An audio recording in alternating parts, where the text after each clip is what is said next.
Olá, meu nome é Letícia, eu sou formada em Ciências Biológicas pela Unilab e hoje eu vou apresentar para vocês os resultados da minha iniciação científica. O meu trabalho é intitulado Desvendando as interações mirmecófilas do maciço do Baturité, plantas hemípteros e suas formigas mutualistas, e foi orientado pelo professor Dr. Robert Fagundes.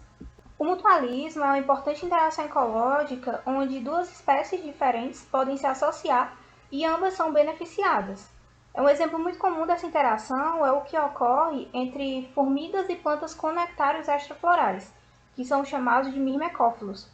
Os nectários extraflorais, como vocês podem ver na foto, são glândulas secretoras de néctar que ficam espalhadas pela planta e atraem as formigas, que vão se alimentar desse recurso, que é um recurso muito nutritivo.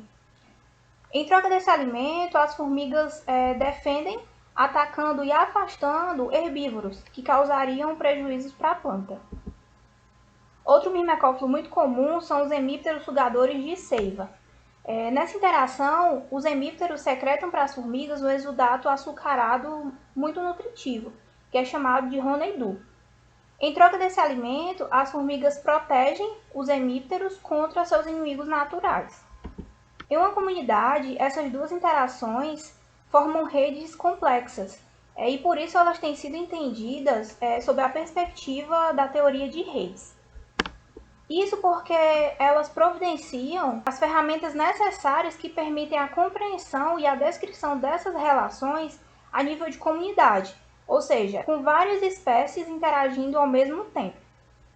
Esse aqui é um exemplo fictício do que seria uma rede mutualista entre espécies de formigas, plantas e hemípteros. Cada círculo representa uma espécie, o tamanho do círculo é proporcional à abundância dessa espécie e as linhas representam a interação. A espessura da linha é proporcional à frequência com a qual essas espécies interagem. Algumas espécies de formigas podem interagir muito mais do que as outras por serem ecologicamente dominantes, serem altamente territorialistas e por recrutarem muito mais indivíduos para uma fonte de alimento, seja ele uma planta ou um hemíptero. Essas espécies de formigas são as mais importantes e ficam no centro da rede, e por isso elas recebem o nome de espécies núcleo, enquanto aquelas menos interativas, que ficam mais afastadas, são chamadas de periféricas. As interações entre formigas, plantas e hemípteros têm sido amplamente documentadas no Brasil, mas nenhum estudo foi realizado na região do Ceará. Nesse sentido, o objetivo desse trabalho foi descrever as interações entre formigas e seus mirmecófilos, ou seja, plantas com nectários extraflorais e hemípteros, considerando os ecossistemas que compõem o maciço do Baturité. Isso porque as altitudes mais elevadas da região do maciço, elas abrigam os chamados brejos de altitude, onde se desenvolve uma mata úmida, enquanto as altitudes mais baixas são formadas por regiões semiáridas de caatinga. Para isso, nós levantamos três hipóteses. A primeira hipótese é de que formigas, plantas e hemípteros interagem no maciço do Baturité em uma rede. A segunda é que o tipo de mirmecófilo, ou seja, o tipo de alimento que é oferecido, interfere no padrão de interação com formigas. E a terceira é que a região do maciço, ou seja, a parte mais baixa ou mais alta, interfere no modo em que formigas, plantas e hemípteros interagem. O levantamento foi realizado em 3 áreas localizadas na parte baixa da região do maciço, que estão inseridos no domínio caatinga, e por isso nós chamamos ela aqui de baixo maciço. E em 3 áreas situadas nos setores mais altos, onde o ecossistema predominante é Mata Atlântica, e nós chamamos aqui essa região de alto maciço. Para a amostragem das interações, nós realizamos observação direta, caminhando por 5 horas consecutivas, no período de 10 a 15 horas. Em cada um dos 6 pontos amostrados, nós inspecionamos todas as plantas, contabilizando as interações entre formigas e mirmecófilos. Essas interações foram classificadas como formiga-planta, quando a formiga estava interagindo com a planta, ou formiga-hemíptero, quando a formiga estava interagindo com o hemíptero. Por fim, os dados coletados eles foram analisados em relação às principais características que estruturam essas redes. Nós encontramos um total de 104 arbustos de 12 espécies de plantas, atraindo formigas, sendo que a espécie mais comum de planta foi a espécie Senna geórgica.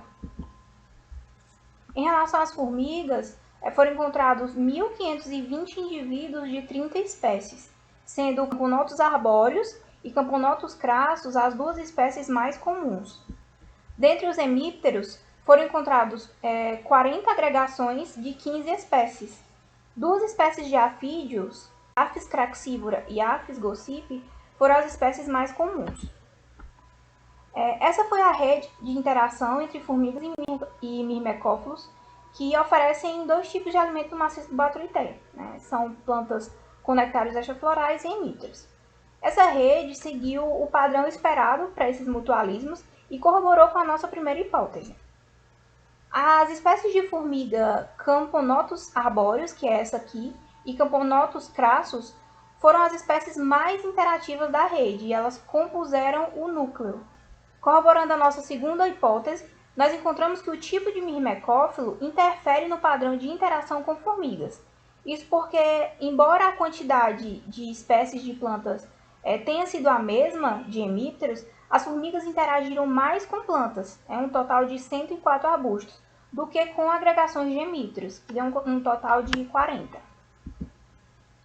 As plantas também recrutaram mais operárias de formigas do que hemípteros. Além disso, as espécies de formigas que interagem com hemípteros são as mesmas que interagem com plantas, o que sugere aí uma habilidade dessas formigas em explorar ambos os recursos. Em concordância com a nossa terceira hipótese, os nossos resultados mostraram que a região do maciço afeta o modo como as formigas e mirmecófilos interagem, mas não a composição e a quantidade de espécies em interação. Isso acontece porque os dois ambientes apresentaram a mesma composição e quantidade de espécies de formigas e mirmecófilos. No entanto, a quantidade de arbustos que atraíram formigas foi maior no baixo maciço, totalizando 60, contra 44 no alto maciço, enquanto que o número de agregações de hemípteros foi maior no alto maciço, totalizando 31 agregações contra 9 no baixo maciço. Além disso, no baixo maciço, as interações elas foram mais abundantes, porém menos compartilhadas pelas formigas em relação ao alto maciço. Isso porque a disponibilidade de água nesses ambientes ela é menor, a disponibilidade de água e de açúcar. Isso torna os nectários extraflorais e o exudato de hemípteros fontes de alimento muito valiosas e muito disputadas nessa região. Isso faz com que algumas espécies de formigas mais dominantes monopolizem mais e compartilhem menos esses recursos alimentares.